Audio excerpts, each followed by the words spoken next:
Every time you play so smooth, makes me wanna groove. The truth is Welcome to Seniors Matter. I'm Brenda Charles Edwards, the host of Seniors Matter. We are live every Friday at 12:30 p.m. Pacific Standard Time on www.Rainier Avenue Radio.world, your community radio station. You can also listen to us on YouTube, Facebook, Twitch TV, X, and of course on the Rainier Avenue Radio App. We feature interviews with people that provide services or have valuable information for seniors, their families, and the community. Do you need financial documents notarized? Are you a person that needs documents read to you for clarity or completion? Give me a call at Black Orchid Notary 206-683-2636. Tell me where, I'll meet you there. Today, my guest is Miss Jamie Clark. She's a social worker for seniors at the Southeast Seattle Senior Center. And we're delighted to have her, as she is a full-time person, so she's really busy. So thank you, Jamie, for taking time out of your day to come with us. Welcome to the show, Jamie. How are you, my dear? Oh, I'm doing well. Thank you. It's so good to see you, Brenda. I know it's been a long time, too long. Yeah, I'm excited. Thank you for being here. Really appreciate it. So I know there's a lot of folks that don't know you, but can you describe your personal background and your relationship with Southeast Seattle Senior Center, please? Yeah, I'd love to. Thank you. And hello to everyone listening. So I'm here at the Southeast Seattle Senior Center, which is in Rainier Valley. And I've been here for 11 years this year. Oh my gosh. Has it been that long? Yeah. So I joke that I found my dream job just right out the gate. And so I've been here ever since grad school. Wow. I did not realize that. Yeah. So I'm the social worker here. And yeah, it's a great place. The center is just continuing to grow post-pandemic, which has been really exciting to see. We were all really unsure in those years during the pandemic, but people are coming out in crowds. Just as I speak right now, we have about 35 people here for lunch, and karaoke's right after lunch, and that's a huge crowd. So it's just been really fun to see the center growing, and I'm really excited to share all the new programming we're doing here. Yeah. So Jamie, one thing you have to share, since you just brought it up, you guys have a new chef. We do. And I've been hearing some amazing things about that chef that makes me want to get down there. Oh my gosh. Yeah. So Chef Corday, she has been here for a year, and she puts a lot of love and passion in her food. She is just fabulous. If anyone's curious, you can go on our website and our menus are there. So typically we would draw about like 15, 20 people for lunch, but on really popular days, we're hitting like 50, 60 people. So just to talk a little bit about our dining program, because it is a huge part of our center. It's a program for people over 60. And it's a $5 donation. So it's not a charge. It's based on donation. We don't turn anyone away. And she's serving insane dishes. What's today? Do you know? Today is turkey burgers. Ah. Yeah. And a few weeks ago, last week, she had ribs. One day, that was probably the most popular. I'm sure it was.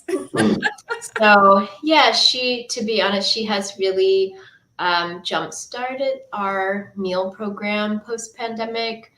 People are really willing to come and eat in community, which is the purpose of the program. It's not just to have a nourishing meal, which is delicious and affordable. The other goal is to get out of your home, to connect with people, to to have a place to go and to socialize. There's a lot of research about isolation and loneliness right now, and we are really trying to do our best to combat that, especially for folks who, perhaps they retired during the pandemic, or they moved to Seattle during the pandemic. So there are really a lot of folks in our community who are isolated and feeling lonely. So our dining program is really accessible and amazing, so delicious. So Brenda, yes, you have to come. I will. Well, hey, and you're talking about isolation and loneliness. One of the things I've noticed during and after the pandemic, but I suppose more during, was people that got more pets. People got pets, dogs and cats. I mean, it's just amazing when you go out now and all the pets that you see that I did not see before the pandemic. Right. Yeah. In my neighborhood. Right. Like, what in the People world? got creative to find ways to kind of engage and get themselves out there. Right. Oh, I was laughing though the other day. A friend of mine just got me into watching TikTok, and they showed this one. In fact, I think it was on the news where this family was in their backyard, and all of a sudden this cougar comes through the yard, and it was chasing a cat. And I'm not sure if it was their cat or not. But it's like, now that is not a pet that you want. No. And at my mom's house, she lives near the trail that starts, I think, in Madison Park, and a couple coyotes have been through the yard. Yeah. So, so she doesn't even really go in the backyard anymore.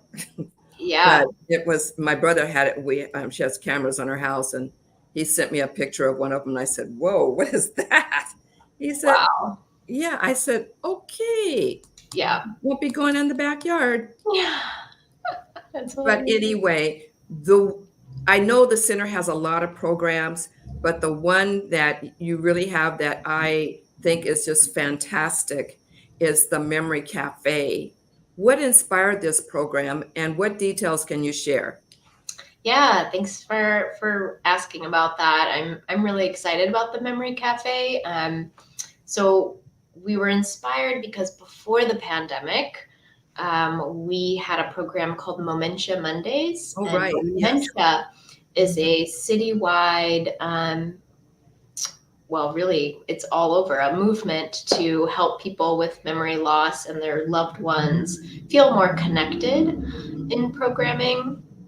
And so we had a memory loss program every single week.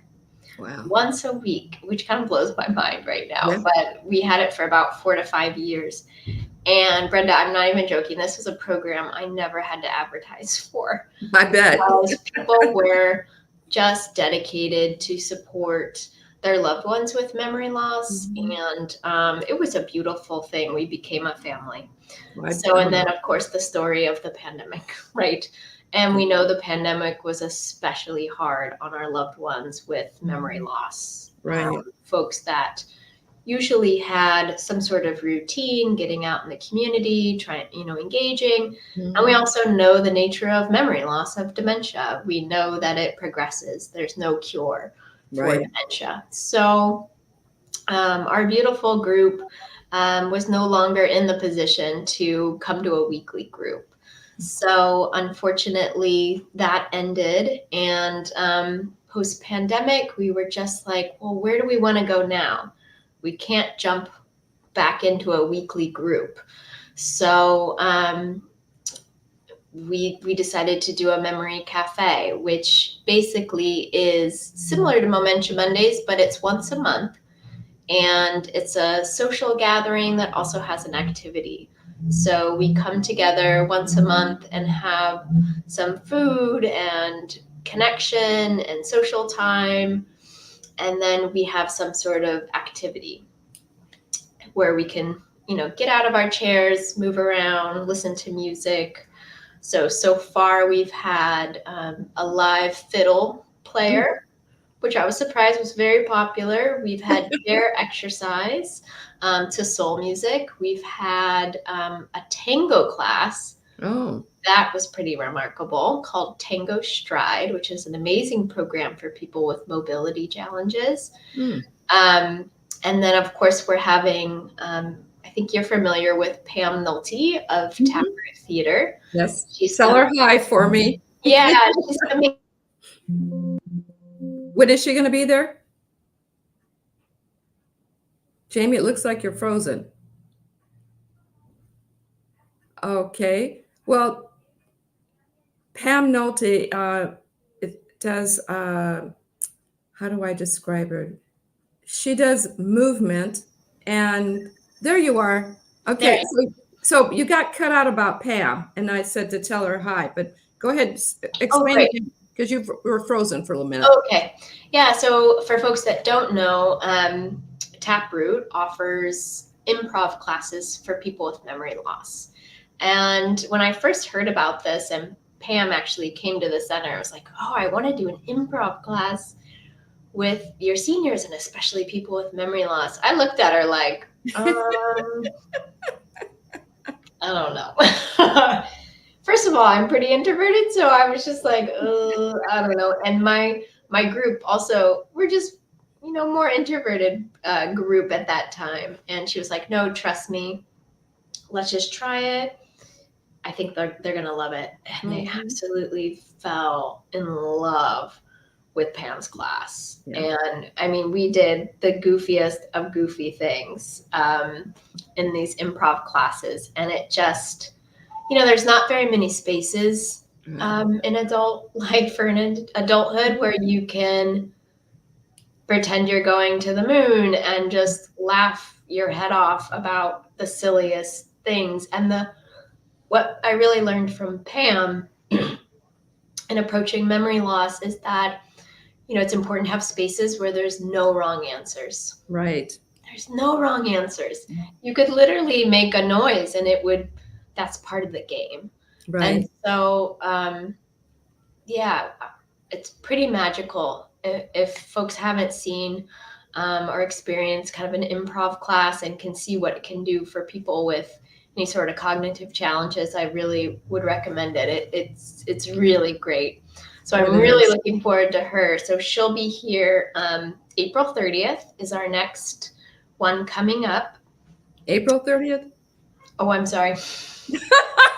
I'm like, is it a pre-taped show? I'm like, May 30th. I've got a little bit of toddler brain. That was a good one. Just make sure you're all awake. So May 30th. And from 2 to 3:30. Okay.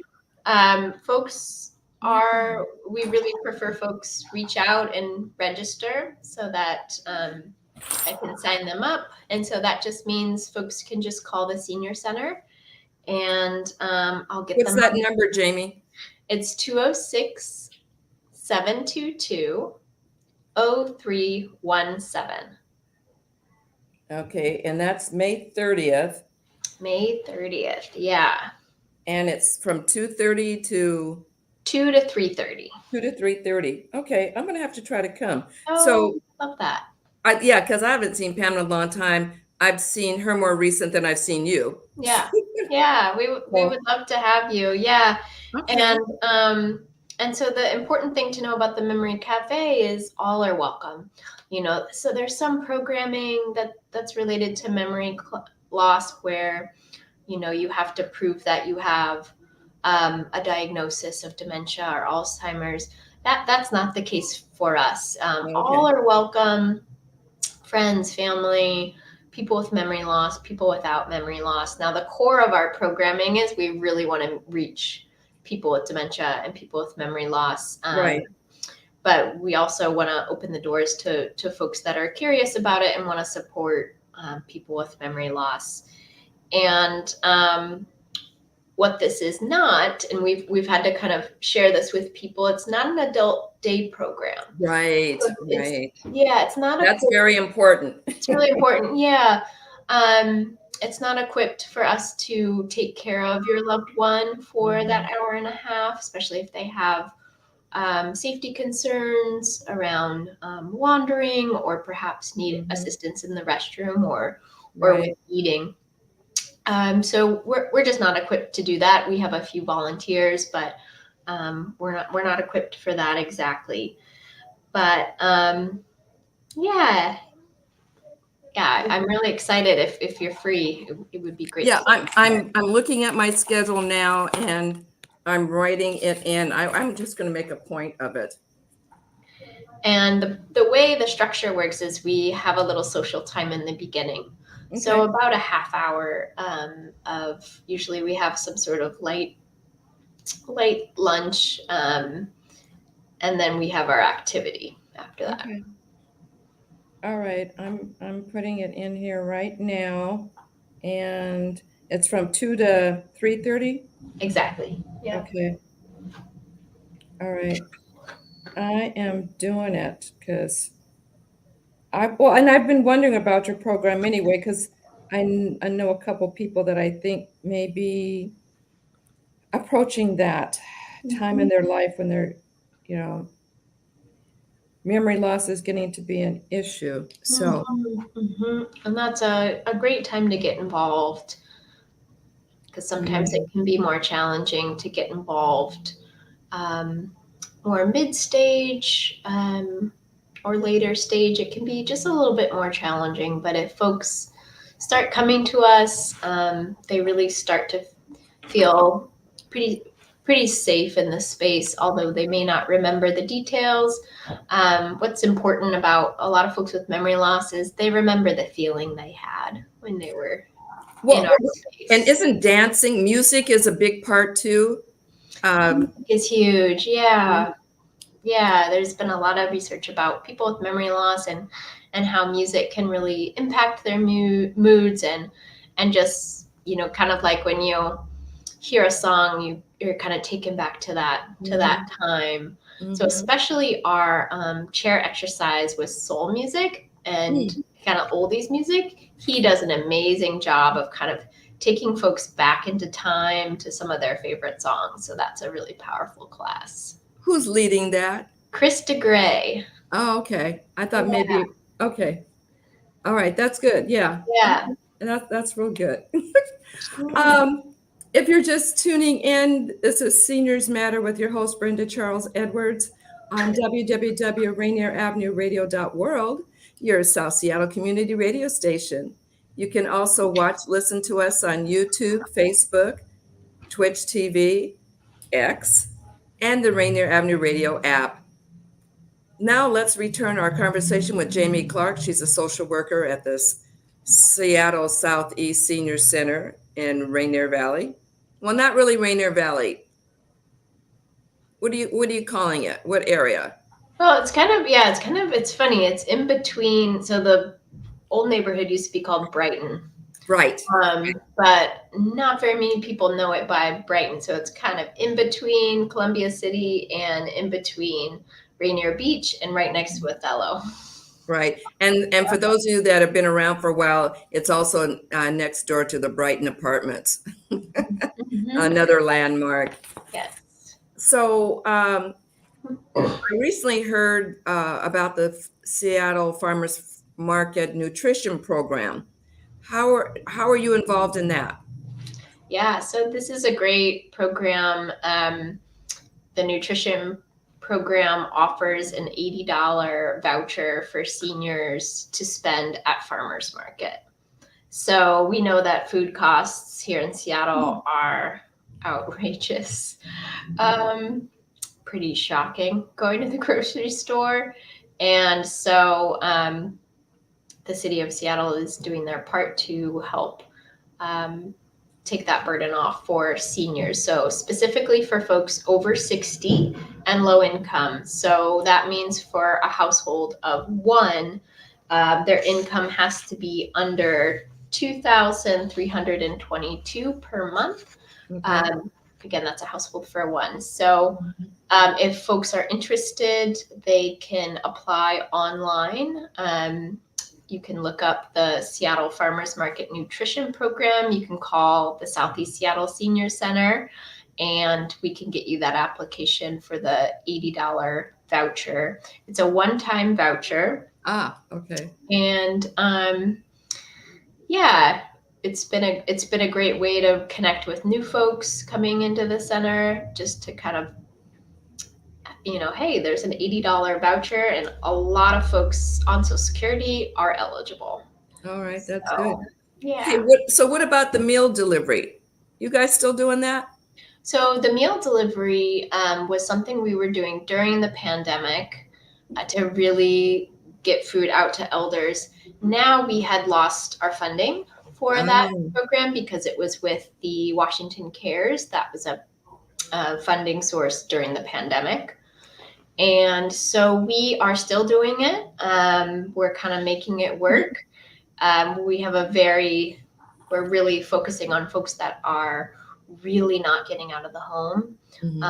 We have a lot of folks who are sight impaired and can only leave the home with a friend, family member, and a lot of folks do not have those traditional caregivers helping them. right. Yeah, but we're still doing it. Okay, that's great. Yeah. So, what are some of the biggest issues for seniors in South Seattle? I think the issues that we see most are housing costs, housing insecurity. That's probably number one. Living costs. Folks that do own their homes. How are we able to stay in our homes with all the bills adding up? And then the cost of long-term care, hands down, is incredibly shocking to families. I worked with a family just recently, and they had to place their loved one in an adult family home, and it's pretty shocking to find out that care is going to cost about $8,000 a month. I know, it's amazing, and it's sad. It's very shocking. Yeah, so folks are in really challenging positions because people are in a hard place. There aren't very many options. So we do a lot of housing applications. So Section 8 is currently open. So I'm getting a lot of my seniors who are renters to apply, which for folks that are tech savvy is a pretty standard, straightforward application. But for a lot of my seniors who don't have access to the computer, who do not have an email address, it's a more lengthy process, and a process that maybe they don't feel quite comfortable with. Right. So we're doing a lot of housing applications because a lot of seniors are paying 50% to more of their income towards their rent. Yeah, that's hard because it's like, where does the medication money come from? Right. Yeah, a lot of folks don't go to the doctor because they fear the medical bills. So folks are in a really challenging situation financially in the city.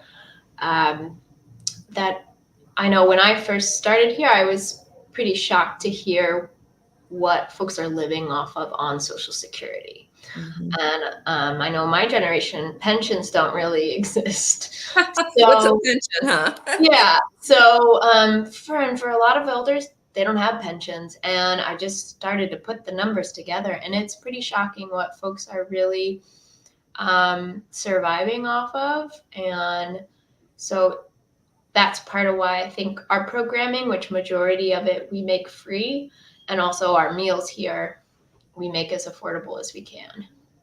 Well, like I said, I can't wait. And I guess I will be coming on May 30th to check out the meal and also see you and see Pam.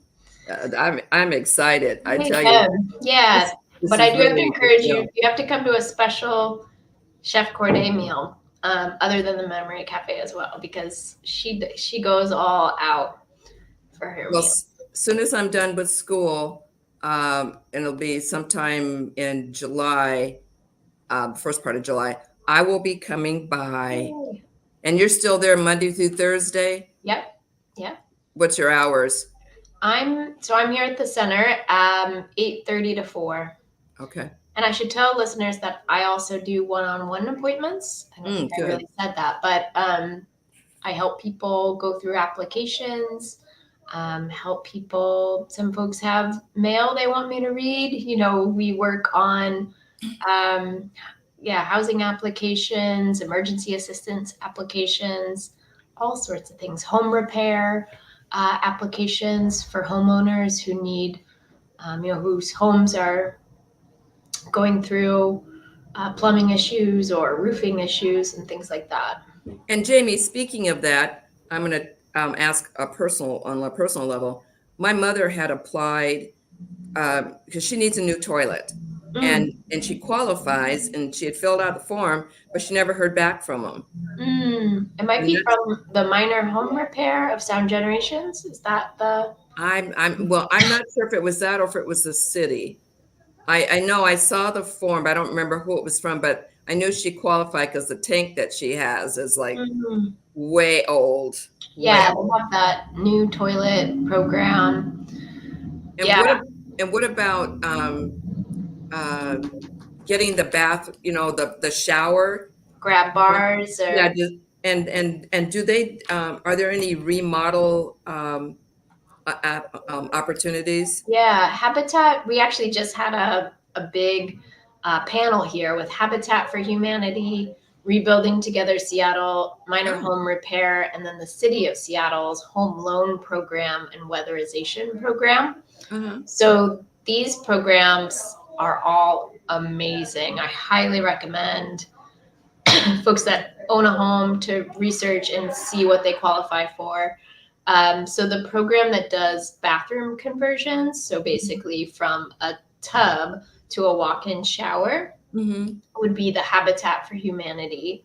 Okay. They do great work helping people with disabilities and elders stay in their home.